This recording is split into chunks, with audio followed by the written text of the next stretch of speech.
Understanding the phrase, mouse potato.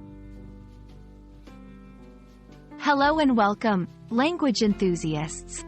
Today, we're diving into a quirky but increasingly popular phrase in the English language, mouse potato.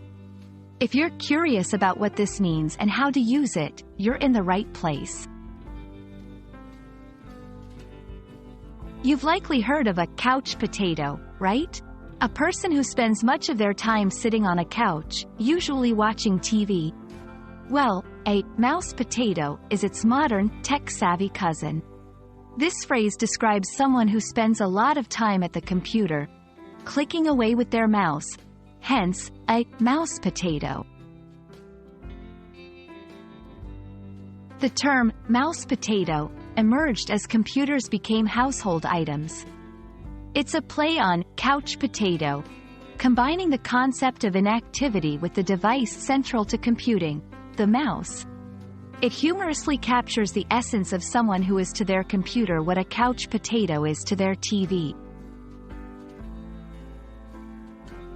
Let's put it into practice. You can say, "My brother is such a mouse potato. He can spend hours on his computer without taking a break." It's a light-hearted term, often used in a teasing but affectionate manner. And there you have it, a simple guide to the phrase, mouse potato. Whether you're a self-confessed mouse potato or you know someone who is, this term is a fun addition to your English vocabulary. Thanks for watching, and we hope this video has been as enjoyable as it is informative.